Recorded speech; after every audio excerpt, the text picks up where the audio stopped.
My name is Josh. I'm an alcoholic. Hey, Josh. So my sobriety date is December 21st, 2022. I have a sponsor, and I sponsor other men when I ask. So I'm a little nervous, a bunch of y'all in here.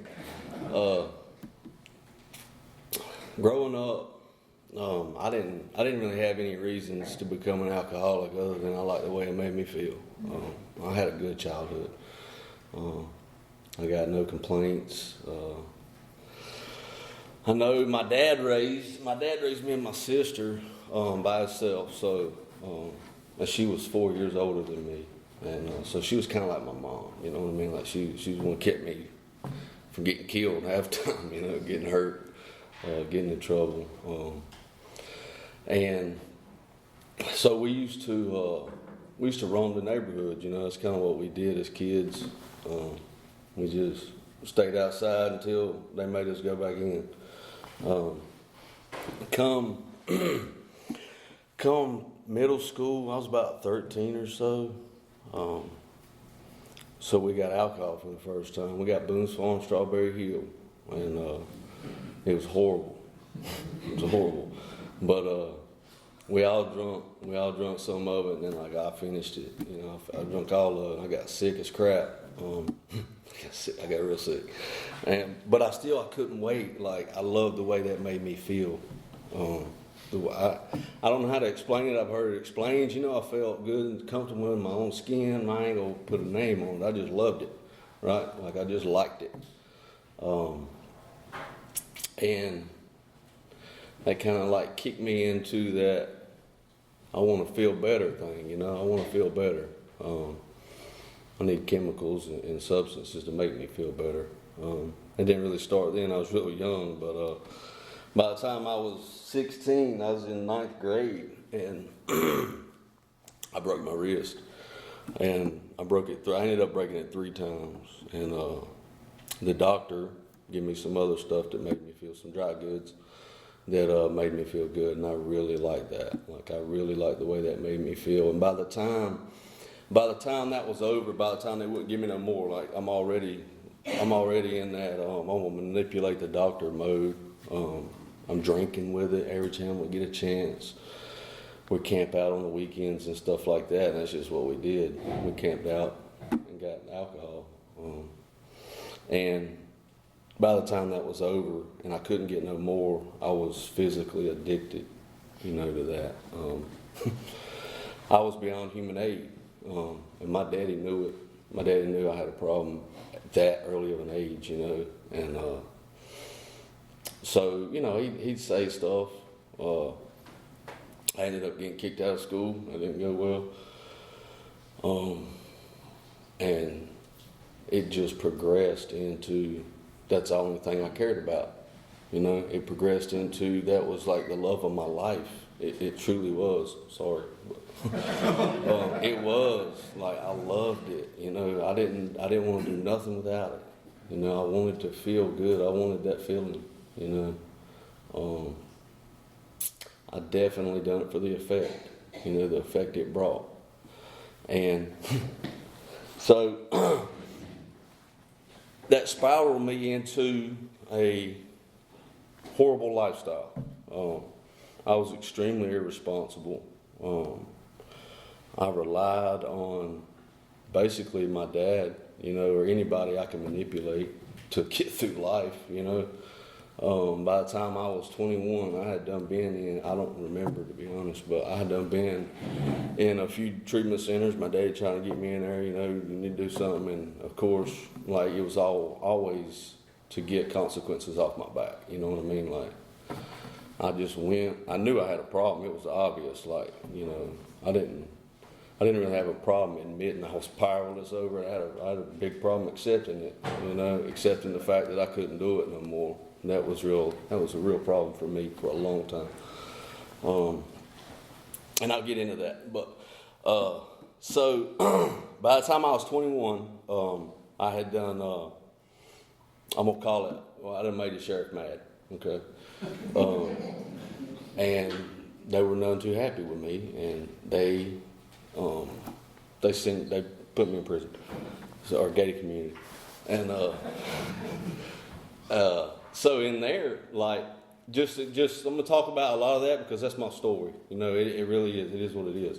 So like my goal was to go home, and I might mention a couple substances, but I'm not gonna. You know, I'm just doing it for effect, like just to show you the disease centered in my mind, right?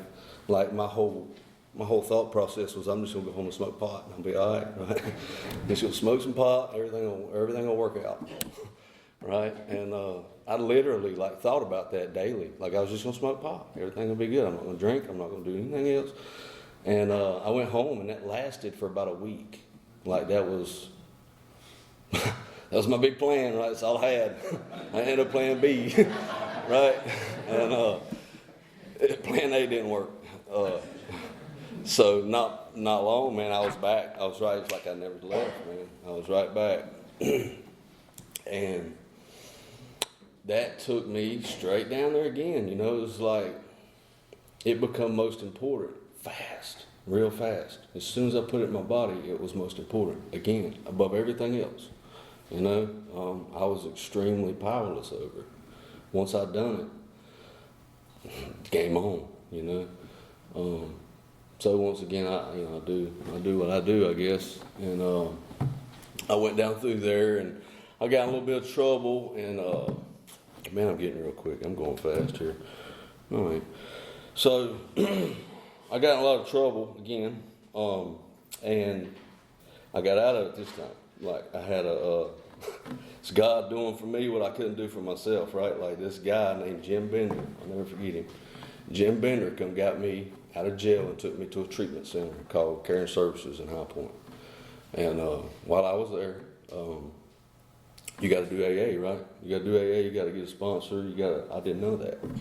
6 months, I didn't know that. Like I put on that front, you know, that face, and I had them thinking good about me and all that. You know, Josh doing real good. Josh doing real good, and I ended up meeting. So just so you know, like there's a lot going on between the time I started to this time, but I ain't got time to get into all that. Y'all know the story anyway, you know. Y'all know the pain anyway, right? I met my daughter's mom in a treatment center, and so if you're wondering, not a good idea at all. Do that. We both went back out together. And we both got bad. We got real bad. And I ended up introducing her to some things she hadn't never been introduced to before. And like I said, we both got real bad. She wasn't pregnant yet. And of course, I went right back to my manipulative self, right? And my dad, like I took advantage of my dad a lot in life, like because it was just, I knew my dad would bail me out. I remember this, I'll say this, I'll go back a little bit. First time I got arrested, I called my dad, and my bond was $50,000. And I called my dad, and I just knew in my heart, my dad got me, my dad gonna get me out, right? And he answered, first off, he didn't answer the phone for like 3 days. But when he did, he said, he said, Josh, this is the first time I've slept through the night in 3 years. He said, like, I ain't getting you out. You're staying there. I know where you're going to be in the morning. I know I ain't going to get a phone call saying you done something stupid or somebody else has killed you or you've killed somebody doing something, you know. And, like, he was always there, you know. Like, he was my enabler by far, like my number one. And so, anyway, I ended up teaching her how to manipulate my dad, right? And that's what we did for a little bit. And she ended up getting pregnant. And so I remember I was going to the liquor store one day and other places. And I remember saying on the way, like, God, you got to do something. Like, I was driving my truck, and I just said, God, you got to do something. I can't stop, you know, because I'm going over here, to get this stuff, and I'm taking this stuff home. And this is probably the worst thing I've ever done in this world, but I'm taking this stuff home to my pregnant girlfriend. You know, like that's the depravity I had gotten to. But I did, you know. About a week later, I made the sheriff's department mad again, real mad. And they ended up, I was awaiting trial, and they ended up, my little girl was born while I was in a jail cell. You know, some guard had to come tell me what my daughter weighed and what time she was born. And they ended up sentencing me to 103 to 133 months. And so, like, I'm in the courtroom, and I'm thinking, like, my life's over, right? Like, Jesus. I don't even know. I had to do the math. It was crazy in my head. You know, I wasn't but 25. But I thought my life was over. And through all that, like, my little girl, like, I've seen her in the courtroom, you know, like my little baby. I've seen her in the courtroom, that's it, right? And my family's there, and they're crying and all this, right? And so I get to prison, and the only thing I can think about, like, this disease is powerful, right? The only thing I can think about is getting something, right? Finding something, right? To feel better. I wanted to feel better. All the stuff I had been through wasn't enough. You know, it wasn't enough no matter how bad she wanted me to stop. My dad wanted me to stop. I wanted to stop. I was beyond human aid. I could not stop. And at that time, I didn't know the solution. Like, I've been to AA, I had to go. You know, people's made me go to AA many times. But I couldn't. I heard this the other night in here, a speaker say this, and it clicked. But I couldn't hear the message of AA, right? I hadn't gotten there for some reason. All that crap didn't get me there. But I just couldn't. I had heard AA. I've been to AA, but I didn't hear the message of hope that it brought yet. So, where was I at? Okay. So I got there, right, and what does a good alcoholic do, right? If you can't buy it, you learn how to make it, right? So that's what I did. I learned how to make alcohol, and I made a lot of it. And well, I got my hands on anything I could get my hands on, you know, and I was in a position in which, what kind of person does that? You know, what kind of person ruins everybody's life that loves them and then goes in there and does that, you know? And I remember that they brought my little girl to see me. I was on the coast, way out on the coast, and they brought my little girl to see me, right? This is, I think, the second time I'd held my daughter. And I knew that I couldn't go out there drunk or on nothing because my dad would be there. My dad sends me money, right? This is how I get the stuff I need, right? And if I go out there knowing I'm doing this stuff every day in there, right? And I go out there, he's going to know, and he's going to quit sending me money, so I couldn't go. So needless to say, I'm sitting in there to visit, and they brought my little girl. It was right before Christmas. And the entire 2 hours, the only thing that's on my self-centered mind, my alcoholic self-centered mind, is getting back to my jail, my cell, my prison cell, so that I can get to my stuff, right? It is what it is. But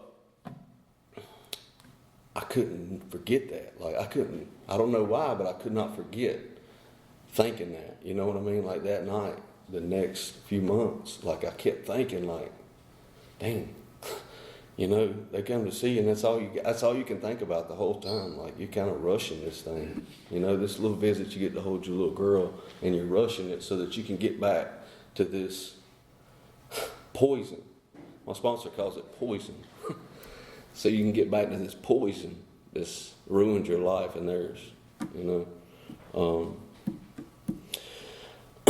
So, with that stuff going on in my head, I kind of start behaving, kind of.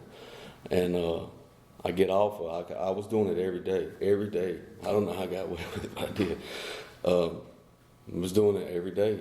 And I got to the point where I started to try to do better. I wanted to do better. You know what I mean? Like I didn't want to be that person anymore. You know, it didn't really matter my surroundings. I just didn't want to be that dude no more, man. And I started behaving. I started earning some privileges, some custody levels. I started out in a maximum, and they brought me down to medium, and then minimum. But I remember when I got down, I say all that because in there's where I found AA.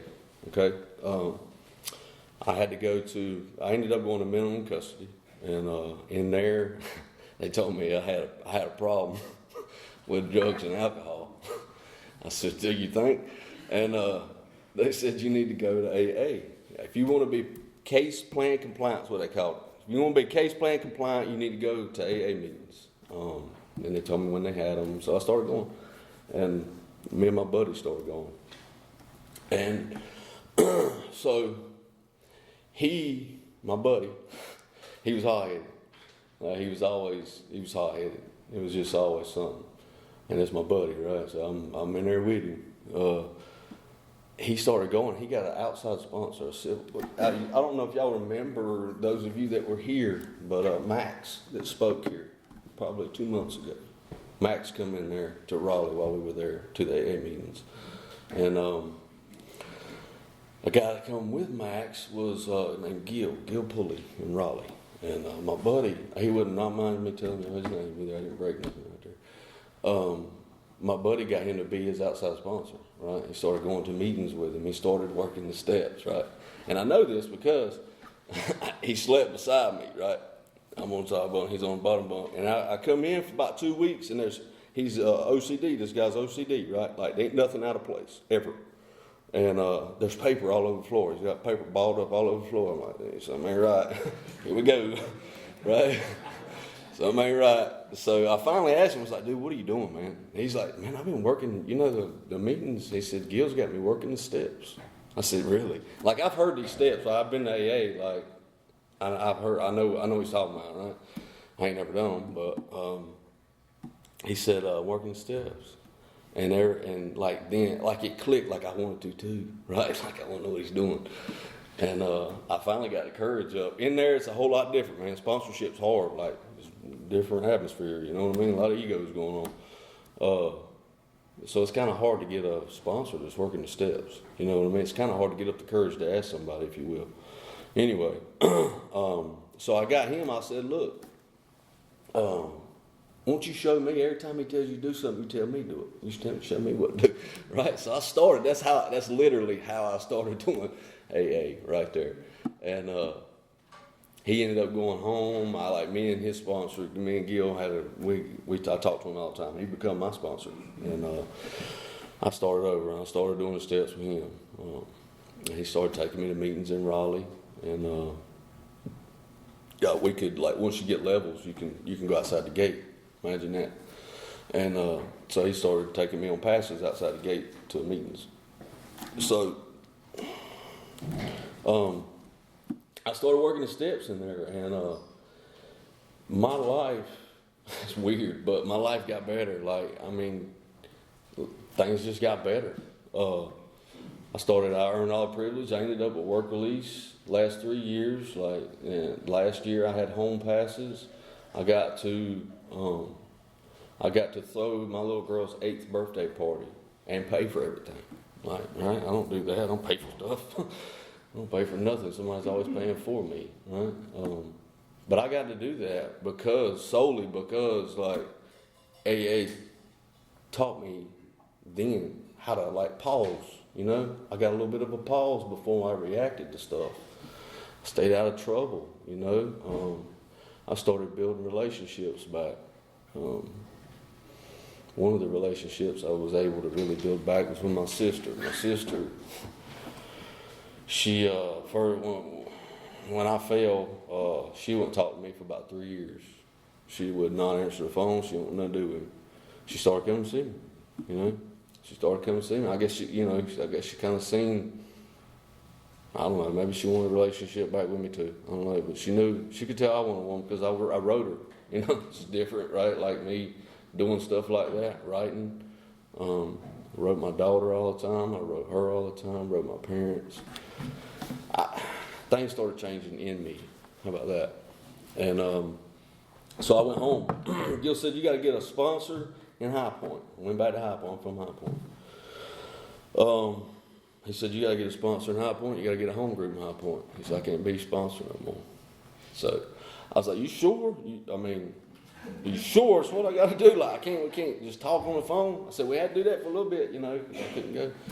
He's like, yeah, you need to get plugged in there. Right? So that's really how I learned how to get plugged into a meeting, a group. And I went to High Point, and it's a funny story. So I needed a cell phone, right? Like when I went away, they didn't have these. Like they didn't have this. I didn't know how to use it, right? So, but I needed one, right? I wanted one, and so I went to get one. Me and my mama went to get one, and we got on the same plan and everything. And when I did, I went to the Verizon store, and the guy working there that sold us the phones. Well, I'm trying to figure it out. I don't know nothing about it. Can't turn it on. He's like, I tell you what. He said, if you'll come back tomorrow. He said, I got somewhere I got to be. He said, but if you'll come back tomorrow, I'll sit down with you and I'll show you how to work that phone. And I was like, all right, I'll be back tomorrow. So me, like, also too, my sponsor told me how to go to 90 meetings in 90 days, right? I didn't have to, but I needed to, right?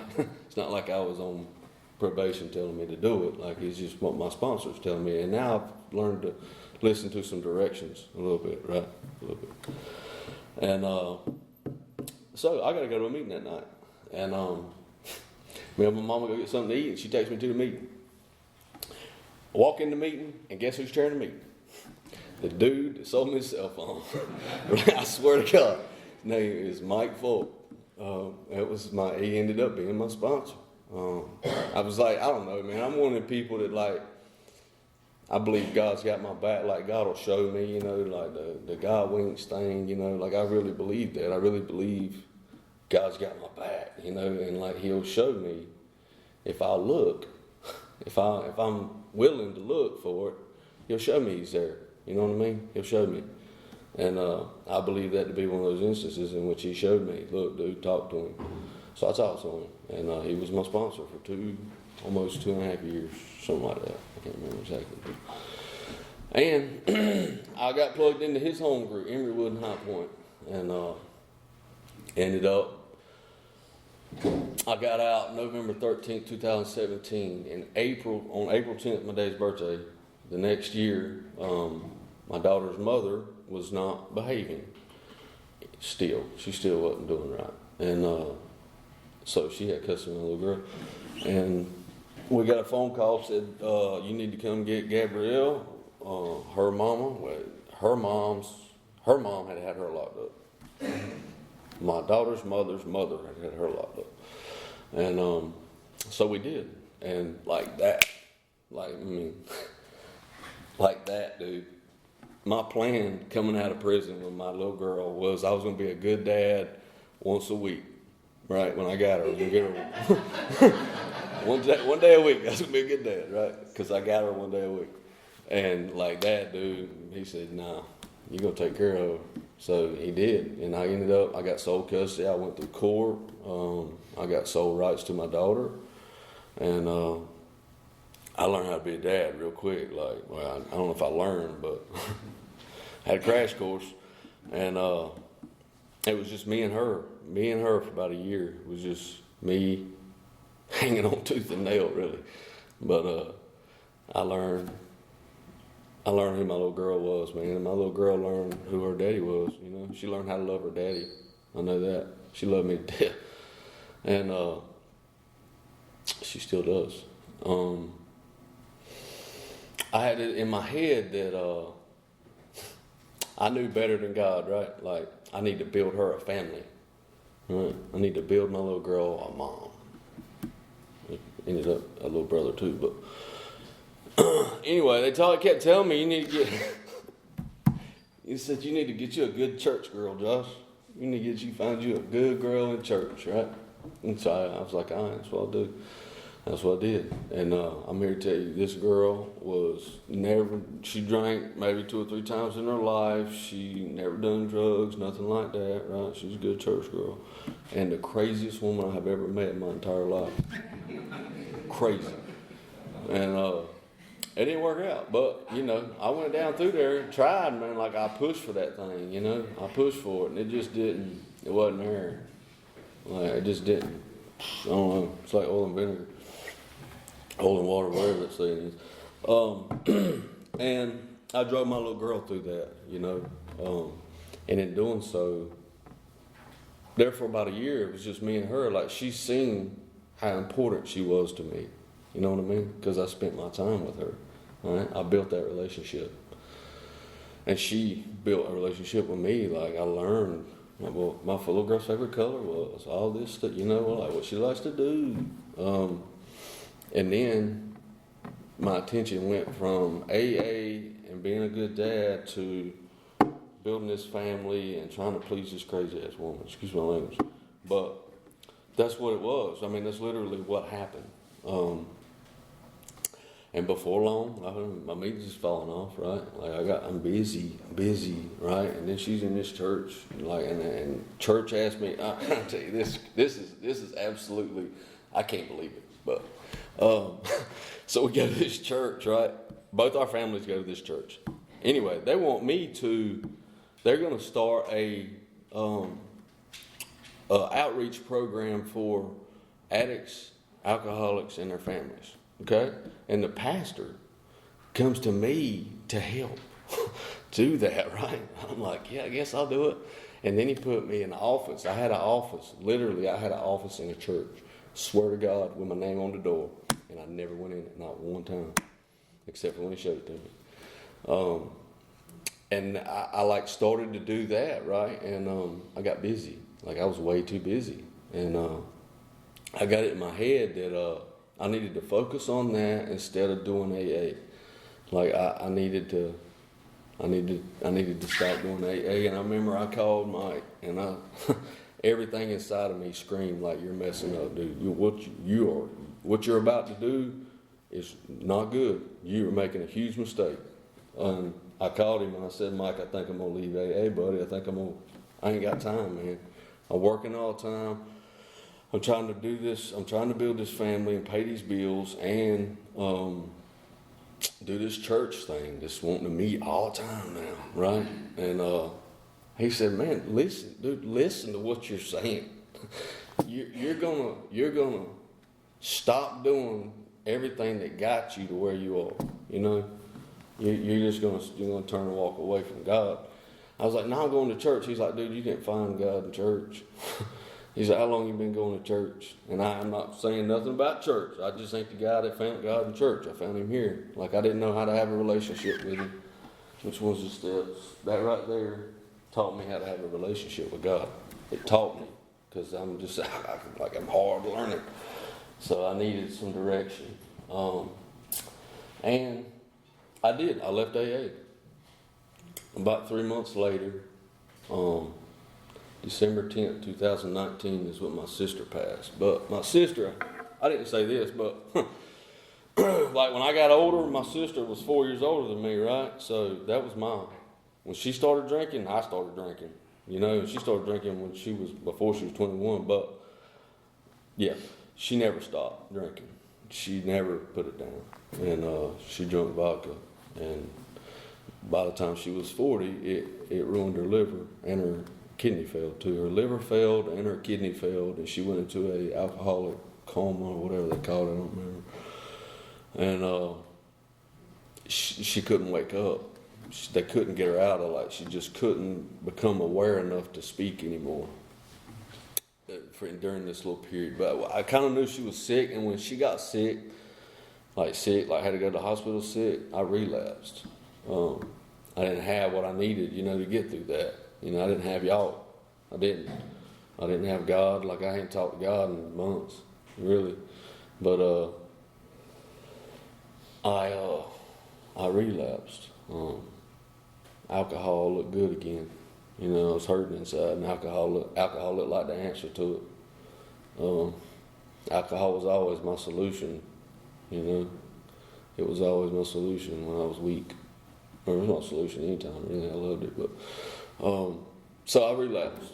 And my sister, and she died. She her liver failed. The doctor wouldn't do it. They put her at the top of the transplant list, and they wouldn't do the transplant.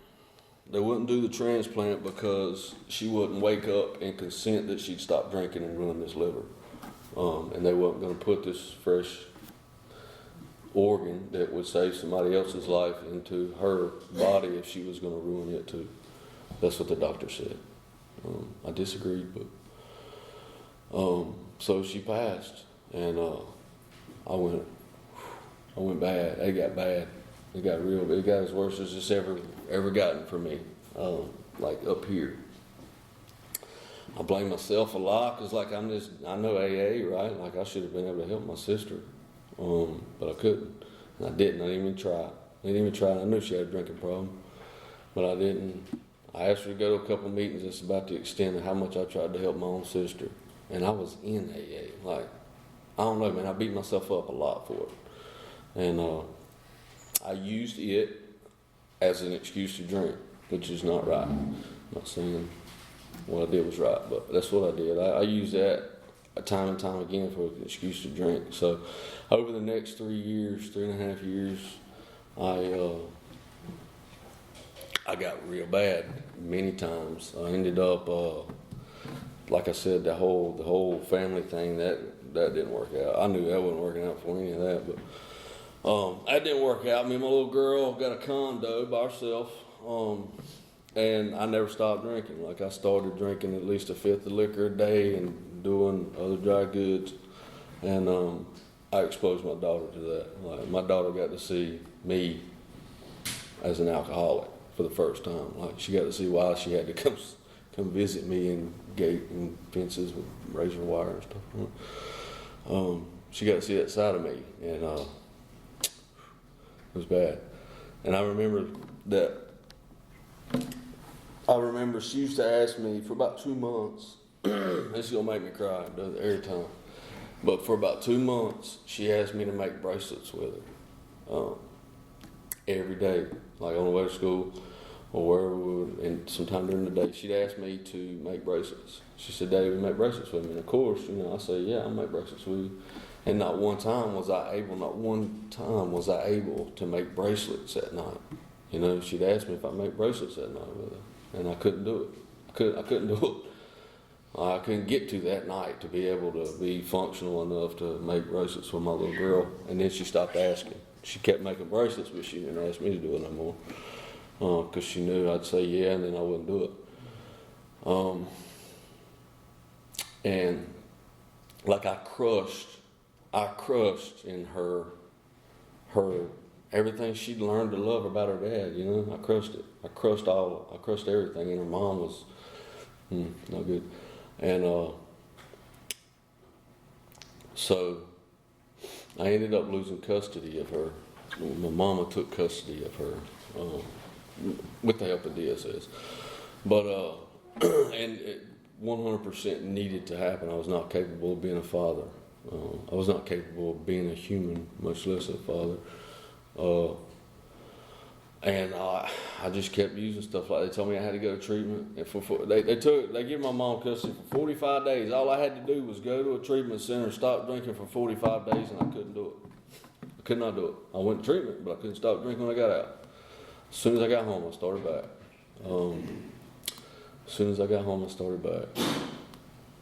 And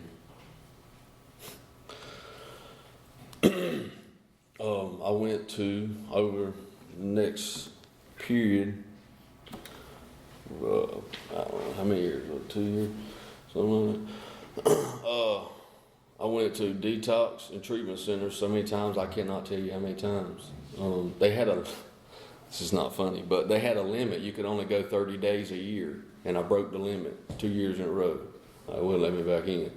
So I had to go to a different treatment. I started using a different one. I'd go to, not treatment center, but detox center. And then sometimes go to treatment afterward, right? And I never could get back like I knew what the solution was, but I just never could I couldn't get back there. Like I was just, I'd given up kind of, you know what I mean? You ever give up before? I'd given up. A lot of times it was, I'd go because I was made to go. And a lot of times, I'd go just consequences, you know, like I just need to get stuff off my back. And to be honest, and this is sad, but it was a break. You know, it was a break, dude. I needed a break, and it had become normal for me to go to detox. It's crazy. Like normal people, when they hear about somebody going, oh, is he? Oh my God. But I'm like, oh, thank God. I get rest. You know what I mean? I get some food. I get some sleep. It had become that for me. And so I kind of got serious during one of them. Like at the end, I went down here to the colony 2001. I think that we should, no, at 2001 in 20 into 21, December, January. And I went home, like I had this, they told me to go, you said, you need to go to recovery home, man. You need to go to recovery, you don't need to go back home. But I was like, nah, I'll be all right. I need to go back and I need to get my career back going. Like somehow, I'm a good employee in my employer's eye, I don't know. But somebody sees something in me and wants to keep me on, right? And I met him in AA actually. I got the job through the Emerywood group, but that was my plan. I was gonna go home and I was gonna get my job back, right? Like keep that going. I was gonna pay some bills, and I was gonna try to be a better dad, right? And that was my goal. Like I was gonna do some meetings, gonna go back, try to get back in AA, right? But AA wasn't number one. Like my goal was to really like change every way everybody thought about me again. You know what I mean? Like I don't know why that was kind of like the forefront of my mind wasn't I need to go and get plugged right back in the middle of AA. That's what I need to do. That's the only thing that's ever worked. My goal was I just need to do good and everybody think I'm doing good, right? So that's what I did. I went back and I didn't do none of those things. Like I didn't pay any bills. I lost my job. my mom won't let me talk to my daughter. Like none of that worked. Like I don't know, man. And then there again, I go back, start going to detox. I relapse. Start going to detox centers and stuff again, you know. And this time, I think I had locked myself in my truck so that I could do what I do without being interrupted because I kept getting interrupted. And so I locked myself in my truck finally not long. And for some reason, I unlocked the door. Like I hit the door and unlocked it. Boom, she jerked the door open. She jerked the door open on me, man. That was it. She took me to detox. And that was the last time I went to detox. And to tell you what changed, like when I was first there, I don't really know, man. All I know is when I went to detox, they told me I needed to go to treatment, and I listened. And then when I went to treatment, you know, I started working these steps again. And I remember my sponsor come in and start talking about relapse, right? And he had a good story. And like I could identify with that, like relapse thing, right? Like that's just my problem. I can't stay sober. I can't get it. I can't get it back, you know? It's like I just can't get wrapped around it again. And so I asked the guy to sponsor me. And that was probably the best decision I've made since I got sober. And treatment said, look, you need to get a sponsor and you need to work the steps. Just do AA, right? So and you don't need to go home. You need to go into a safe environment for a while. You know what I mean? Like going home wasn't safe for me. It was bad. I just couldn't stay sober there. And it wasn't a home. It was just I don't know what it was, but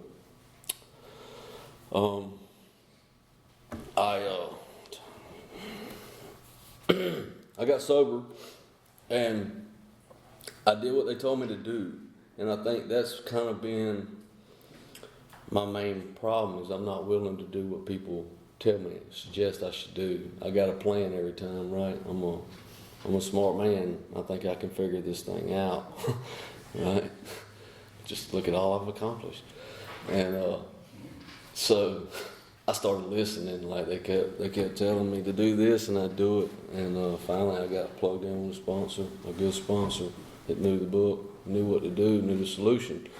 And he told me to do things, and not always wanting to do them, but I did. I did them. And then I started trying to help other people. I've not had a whole lot of success as a sponsor, I guess you'd say, but I'm sober. I know that, and I've been willing to do it when they asked me to do it. And I want to say this: that when I went to detox this last time, every relationship in my life was gone or leaving for sure. I was not welcome anywhere around anybody that knew me, for sure. Was not allowed to go. And my little girl wasn't allowed to talk to her. She didn't want to talk to me. You know what I mean? She doesn't sing it. She's done adopted the idea that everybody else is that I'm full of shit. Her dad's full of crap, and I just whatever. I don't even care what you do. So all those relationships were gone or leaving, and I really didn't think it was possible to get some of them back. But like I stayed with this thing, and I have continued to try to do the best I can, and listening to my sponsor. My sponsor's not the only person that I get information from either. Like I get information from everybody in here. I hear things and they stick with me. You know what I mean? I read things and they stick with me. Not all the time. My memory ain't what it used to be, but through doing that, I've built a relationship with God that's stronger than it's ever been in my life. To me, that's the solution. Like I know a lot of alcoholics and addicts. I mean, to me, there's no difference, but to some of them there is. Anyway, so I know a lot of them, right? And I know them from different aspects of life. Like I know people that's got a lot of money, and I know people that's been homeless, and I know people who has just had a whole two different lifestyles, going on. There's just so many of us that's been through so many different things, right? But yet we all know the same pain, right? We all know where it takes us. Alcohol takes us, man, up here, right? Like the disease centers in my mind. My problem is here, right? It's mind and body. And all those people that I know, all the alcoholics using, and all the ones that are sober, like they all have the same problem, right? They actually had the same solution to, but the same problem is spiritual malady, right? Like they got this spiritual malady. I got this spiritual malady inside of me, and the only solution to that is a spiritual program, right? A spiritual program of action. For me, that's the only thing that's ever worked. I've tried, trust me, they have tried to make me try everything. I've tried the doctor's solution. I've taken medicine. I've done everything that I could think of. Like I've got a lot of stories. I ain't gonna get into them of how I was gonna stay sober. What I was gonna do. I've tried all that. I'm gonna drink this, not this, and do this, not that. And I'm just gonna do it on the weekend. Man, ain't none of that work. No matter what anybody's ever tried to do to help me, none of it worked. None of the doctor stuff. The only thing that has ever worked, ever, is a program of Alcoholics Anonymous, simply, And I went to a meeting. I was out of town. I just got back in town, actually, but I was out of town for training for work, if you can believe that. Like, where did that come from? But I was out of town. I went to this meeting, and they had a meeting. And it's funny, like, because I'm in a motel room, right? And me and motel rooms don't end well. Typically in my life, right? Like me in a motel room does not end well. But so I'm in there, and like I've been going for a little bit. But I go to this meeting, and the meeting's on relapse and relapse prevention is the topic, right? So I'm sitting there thinking, and they're asking, like I want to know, you know, what was it that caused you to relapse, and what was it that, how do you stand sober today, right? So I'll say this, like every time I relapsed, like I've been thinking about this thing, every time I relapsed, it was because I forgot that I was powerless over alcohol, right? I forgot that, or I just didn't care anymore. But every time it's been that, like, I have to remember that I am powerless. When I put alcohol into my body, I'm done. It's over, right? It takes control. Triggers allergy, right? It's over with. Relapse prevention. So, for me, relapse prevention is go to meetings, get a sponsor, work the steps, and help other people, right? That's relapse prevention. If I can do those things, if I'm doing those things, I'm okay. I'm okay. Like, I ain't always 100 up here, but I ain't a zero, you know? I ain't a zero no more. If I can do those things, then I can stay sober. So I think I'm done. Thank y'all. Thank you.